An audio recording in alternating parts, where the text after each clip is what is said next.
So everything that Michael Waters prayed is in the speech I wanted to say. So I want to thank him for his prophetic witness, even through prayer. Let me say thank you, first of all, to the Martin Luther King Center for the wonderful way that they are upholding the prophetic legacy of Dr. King. They are to be applauded for their work, not just during the holiday season, but throughout the year. And so we appreciatively applaud them for their work. Let me also acknowledge with appreciation and admiration all of our elected officials for your service and for your work.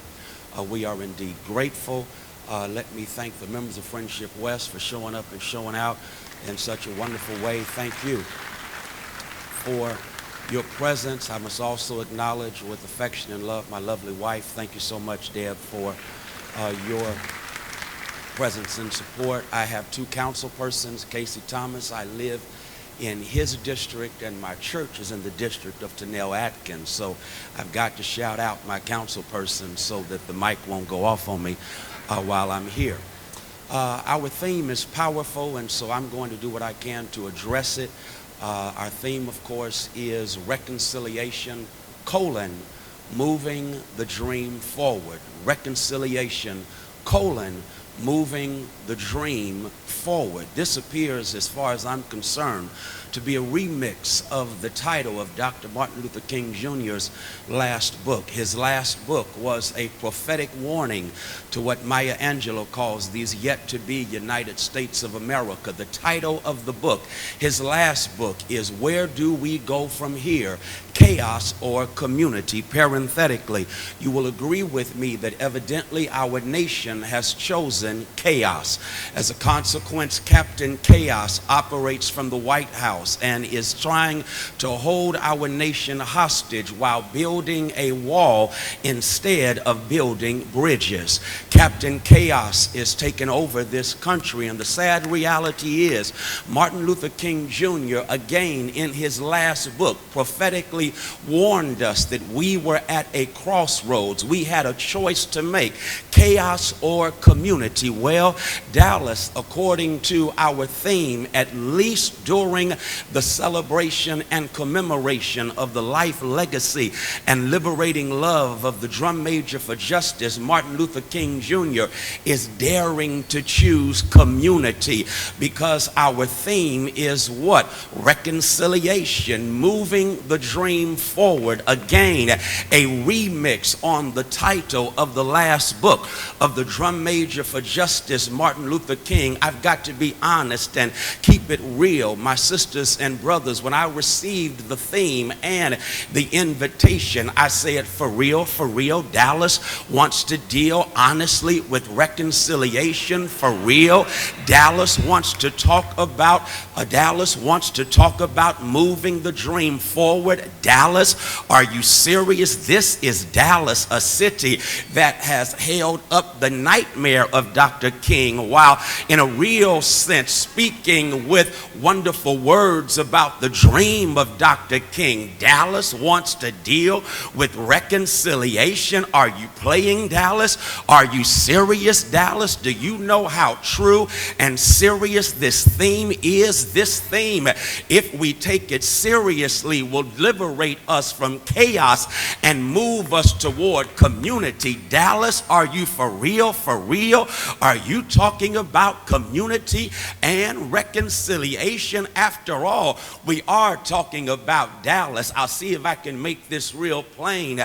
Dr. King, in that book, Where Do We Go From Here? His very last chapter of his very last book is entitled, what? The World House. It is based on an illuminating illustration. A famous novelist had died, and according to Dr. King, when the novelist died, found among his papers were some plots for some upcoming novels. One of the most prominent of those particular plots was a plot about a widely divided and separated family that had the responsibility of living in one house under one roof. And Dr. King began began to extrapolate the metaphor, speaking of how technology has made of our world a neighborhood, and he was calling on us to make it a brotherhood and sisterhood. We are all living in this house. I want to go ahead and remix it and say that Dallas is a house. I flew in this morning primarily for this engagement, and of course while flying in I had what Erica Badu would call a window seat, and y'all, I got to check out the external view of this house. And what a house it is. It is a house with a scintillating skyline. It is a house with high rises that appear to kiss the turquoise skies. It is quite a house on the outside. Dallas has built quite a house. Do you see the scintillating skyline? Do you see the bustling bridges and the booming buildings on the outside of the house? But then the plane landed, and once the plane landed, I came in the house.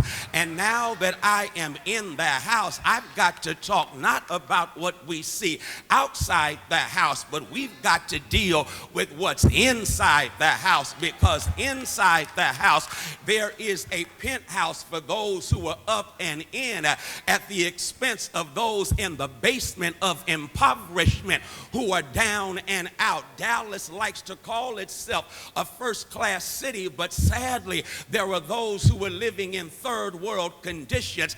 That's what's going on in the house.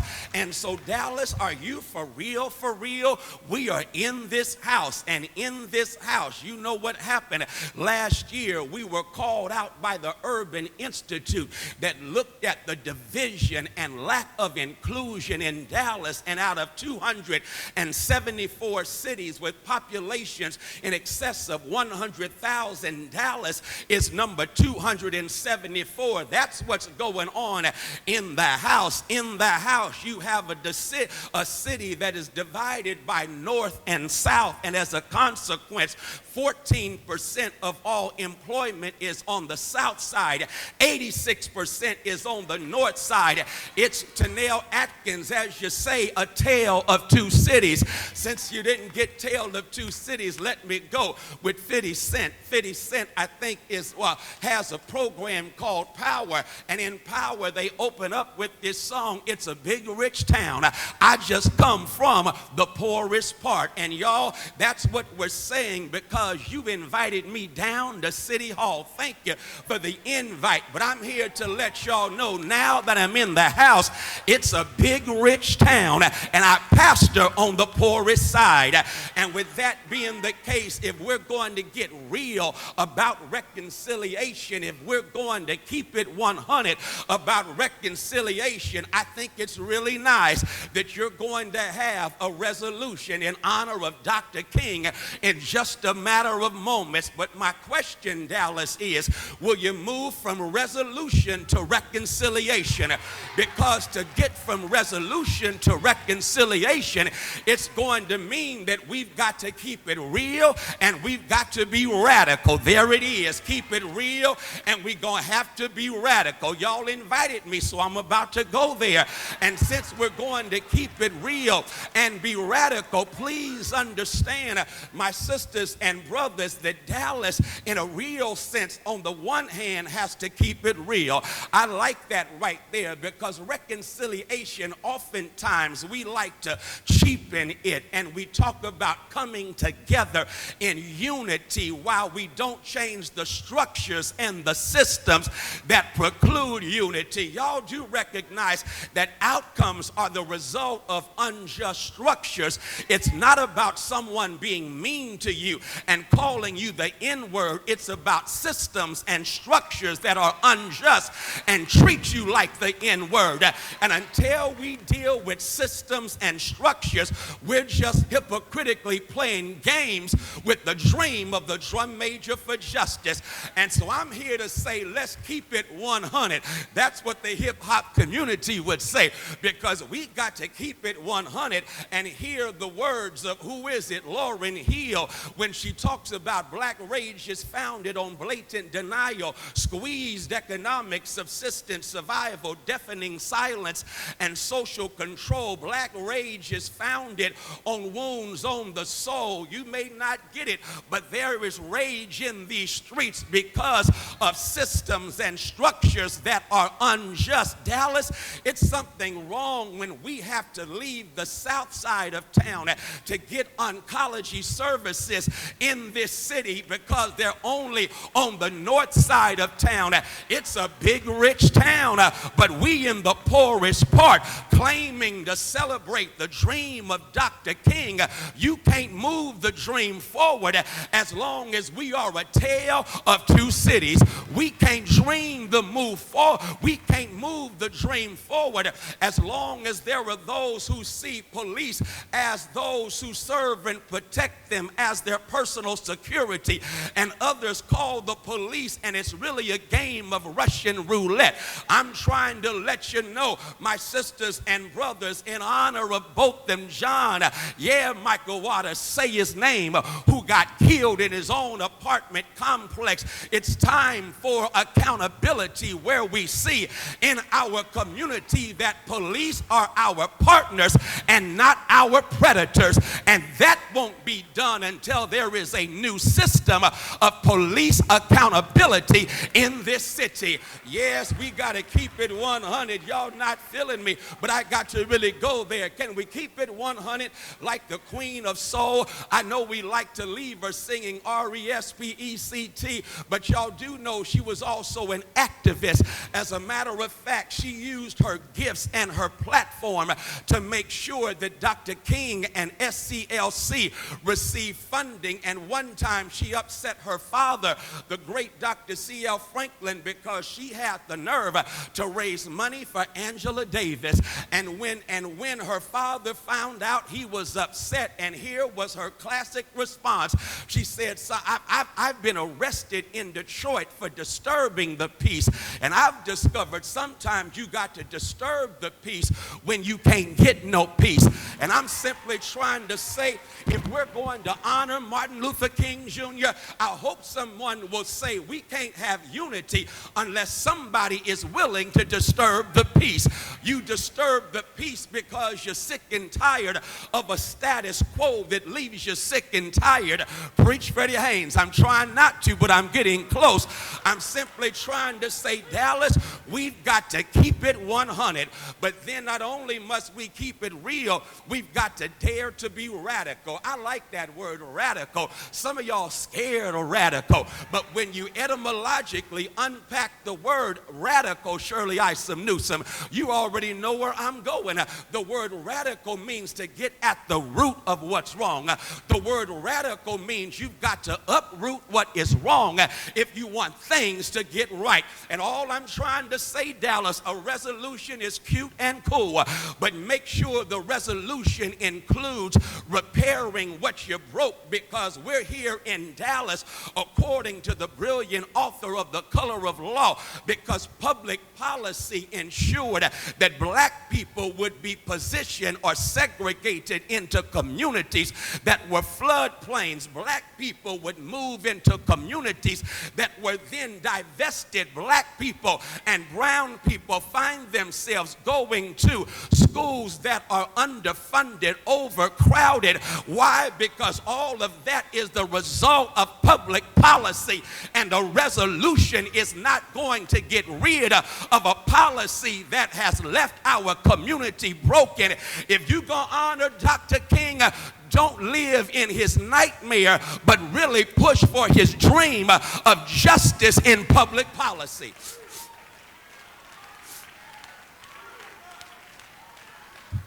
In Dallas, I say this, and I get ready to wrap it up. Never get so comfortable with charity that you don't push for justice. Because we like to talk about what we do for the impoverished, and that's real cute. But if you don't give them a job with the living wage, You can give them a meal all you want to, but they want a job with the living wage. If you don't provide wraparound services to those who are homeless, that deal with mental illness, that deal with what got them homeless to begin with, that's what Dr. King was talking about. He was not talking about a handout of charity. He was talking about hands that build a house of justice. Well, I've held y'all too long, so I'll go ahead and wrap it like this. We often hear about Martin King Jr., but not Martin King Sr. Before there was a Martin King Jr., there was a Mama King. There was a Daddy King. And Martin King Sr., according to the wonderful book, The Seminarian, which talks about the theological undergirdings of Martin King that he got at Crozier Theological Seminary. There we learned that he had a father, Martin King Sr., who was a prophetic witness like these who are joining me at this moment, who recognized that it's time out for preachers being the pimps of our community. We need preachers who have the prophetic courage to take a stand and speak truth to power and say in the words of Amos, let justice roll down as waters and righteousness like an ever-flowing stream. Dallas, you got a new brand of preacher now, a preacher now that's going to stand and speak courageously as preacher that can't get bought off, because we're not going to be paid by politicians. Instead, we're going to hold politicians accountable. That's what I'm talking about. And so here it is. Martin King Sr. was one of those preachers. And in that book, The Seminarian, I'm done. Every day, Martin King Sr. went downtown from Sweet Auburn Avenue, Ebenezer Church, to City Hall in the 30s and 40s. And there was an elevator, only one, that said white only. Only one elevator in the whole building. And it said white only. But you know what King Sr. did? He went and got on the elevator anyhow. And because he got on the elevator anyhow, he kept going until one day they brought the sign down. He had to disrupt what was wrong in order to make something right. I got to do that one more time. Sometimes you've got to disrupt what's wrong if you're going to make stuff right. I'm glad he disrupted what was wrong. Because he disrupted what was wrong, Atlanta got a mayor named Maynard Jackson, a mayor named Andrew Young, and today you got a sister named Keisha, all because Martin Luther King Sr. decided to go where he shouldn't have gone until the sign came down. And we're here to say we're going to go where we shouldn't go until those Confederate monuments come down that are monuments to white supremacy. We're going to go where we shouldn't go until there is economic justice in this country, in this city. We're going where we shouldn't go until Dallas is one city under God, indivisible, with liberty and justice for all. Peace.